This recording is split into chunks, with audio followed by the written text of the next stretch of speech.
Tonton video ini sampai selesai agar Anda tidak gagal paham.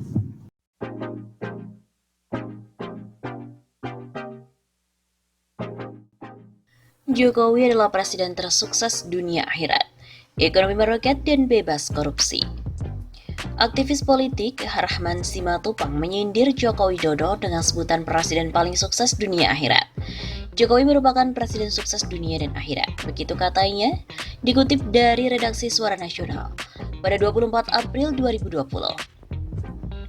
Pasalnya menurut Rahman, Jokowi telah berhasil membawa ekonomi Indonesia melambung tinggi dan tidak ada kasus korupsi. Sampai bebasnya korupsi, KPK sudah tidak punya pekerjaan melakukan operasi tangkap tangan atau OTT. Rahman juga menyindir bahwa kebebasan berpendapat di era pemerintahan saat ini juga sangat dilindungi dan dijamin seluas-luasnya. Tidak ada penangkapan ataupun rekayasa terhadap para aktivis. Mereka dibiarkan bersuara. Lebih lanjut, Rahman juga mengatakan daya beli masyarakat semakin kuat dan tidak ada pengangguran sama sekali. Daya beli masyarakat tinggi dan tidak ada pengangguran. Dia melanjutkan nilai tukar rupiah terhadap dolar Amerika pun juga sangat kuat. Kalau ada yang mengatakan dolar tinggi, itu informasi yang tidak benar. Begitu kata Rahman.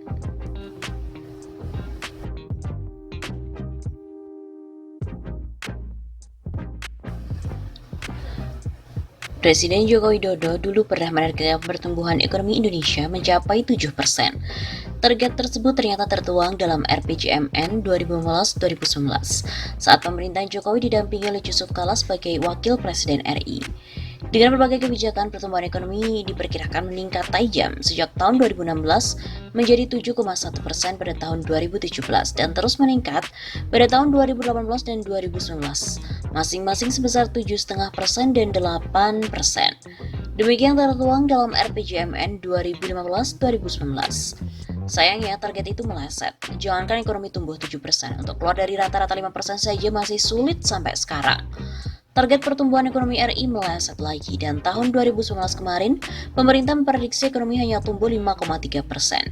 Nyatanya hanya bisa tumbuh 5,02%. Apalagi pertumbuhan ekonomi 2019 juga lebih rendah dibandingkan 2018, yang sebesar 5,17%. Pertumbuhan ekonomi Indonesia 5,02% untuk the whole year. Begitu kata Kepala BPS Suharyanto di kantornya. Jika dirinci, pertumbuhan ekonomi Indonesia pada kuartal 1 sebesar 5,07%, kuartal 2 5,05%, kuartal 3 5,02%, dan kuartal 4 4,97%. Pertumbuhan ekonomi di kuartal terakhir 2019 cenderung melemah. Selama era Presiden Joko Widodo menjabat, rata-rata pertumbuhan ekonomi hanya tumbuh 5,04%.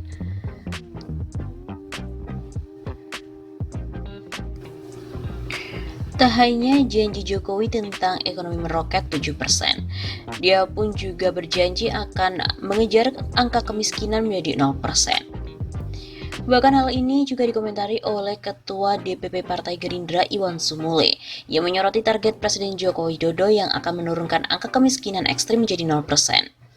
Ia pun mengapresiasi target fantastis Jokowi di tahun 2024 itu, namun ia juga meragukan realisasi dari target tersebut.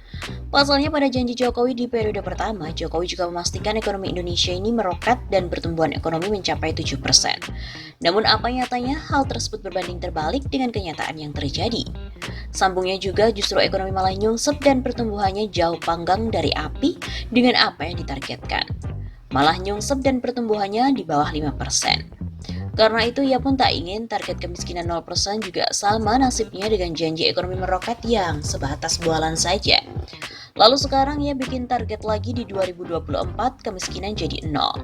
Patut diapresiasi sih, tapi tampaknya bualan lagi, ya nggak sih? Begitu katanya.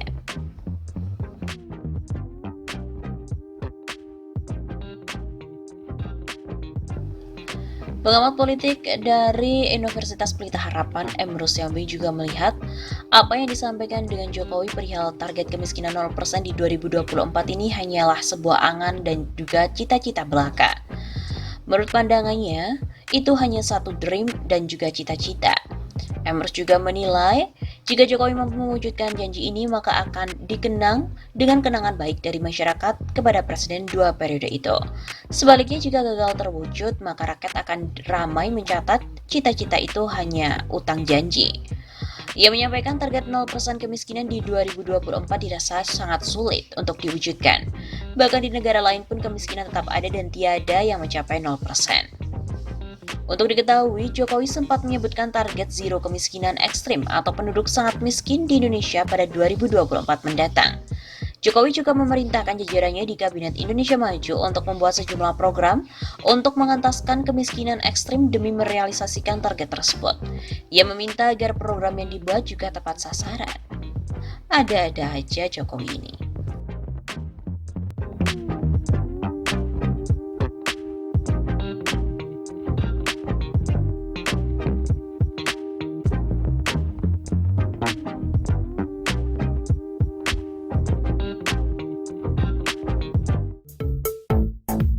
Mulai agak meroket itu September, Oktober, pas November disuruh gini.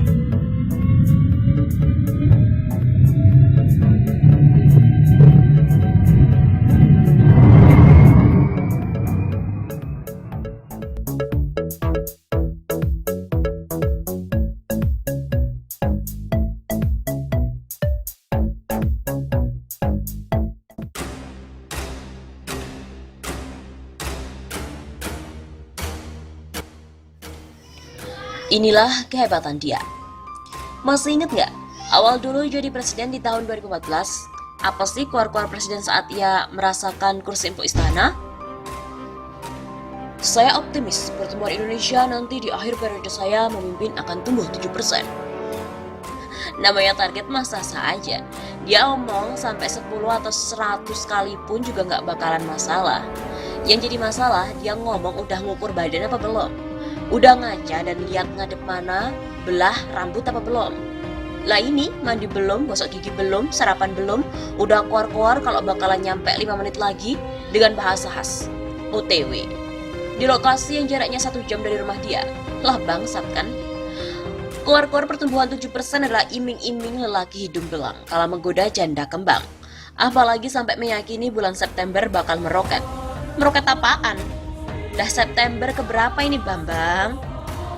Awal tahun 2014, ditargetkan pertumbuhan ekonomi 7% di akhir periode dengan target tahunan sebagai berikut. Di tahun 2015, targetnya 5,7%, realisasi 4,79% year of year. Tahun 2016, 5,2%, realisasinya hanya 5,02%. Tahun 2017, target 5,2%, realisasi 5,07%. Tahun 2018, targetnya 5,4%, realisasinya 5,17%. Tahun 2019, targetnya 5,3%, namun realisasinya pun 5,07%. Lihat data, target tahunan aja nggak pernah nyampe. Diturunin lagi target tahunan depan dengan rasa optimis lagi, tahunnya nggak tercapai lagi sampai akhir periode dia. Ada lihat angka 7% di realisasi di sana nggak? Ada, cuma depan angkanya ada koma, alias pecahan dari satuan, bukan berdiri sendiri dianya. Kesel nggak sih lihat pemimpin yang begini? Kesel nggak lihat pemimpin yang rapornya dapat angka begini tapi masih juga nepuk dada, dialah yang paling hebat? Kesel kan pastinya? Yang lebih kesel udah nilainya begitu, malah kepilih lagi. Asli lah, nepok jidat kita. Gak habis pikir lah sama yang milih dia, indikatornya tuh apa gitu loh. Geleng-geleng kepala sama orang yang terus ngedukung dia dengan bahasa keindahan planet Jupiter.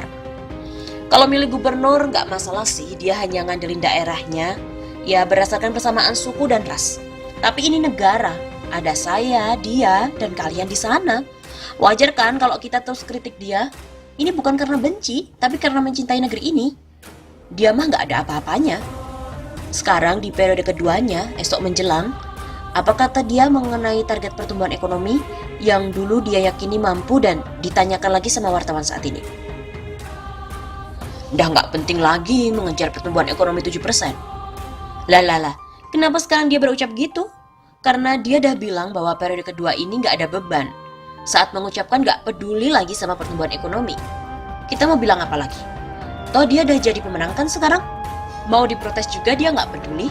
Gak ada lagi polesan atas nama dia. Gak ada lagi bermanis kata pada media. Bicara pertumbuhan ekonomi yang nggak penting dengan alasan pertumbuhan negara lain juga demikian. Perbandingannya adalah negara-negara yang pendapatan penduduknya di atas kita. Lucu lah. Bandingin dong sama Jepang, sama Cina dengan pertumbuhan ekonomi mereka yang turun. Tapi negara ini lupa membandingkan jumlah pengangguran di negara kita dengan mereka. Tinggi mana pengangguran di Jepang dan Indonesia? Tinggi mana pengangguran negara kita dengan Cina? Lah di dunia, cuma India yang ngalahin kita dengan tingkat penganggurannya. Bangga? Jangan bangga dulu kalau tahu bahwa pertumbuhan ekonomi India tahun 2018 adalah 6,6%. Lah jauh lah di atas kita. Cina dan Jepang memang mengalami penurunan pertumbuhan ekonomi. Tapi yang membedakan, jumlah pengangguran mereka tuh nggak meningkat. Bandingkan sama kita. Udah pertumbuhan ekonomi turun, pengangguran meningkat pula. Ala double kill lain lah. Nah, jika udah ngerasain gimana periode pertama dia berat, percaya deh, periode kedua bisa semakin berat dan semakin sadis. Kuatin dirilah, berikan jempol pada pemilih dia. Ucapkan terima kasih pada mereka, karena Indonesia benar-benar hebat di bawah dia. Geblek. Belum yakin, ekonomi Indonesia loyo? Ini buktinya.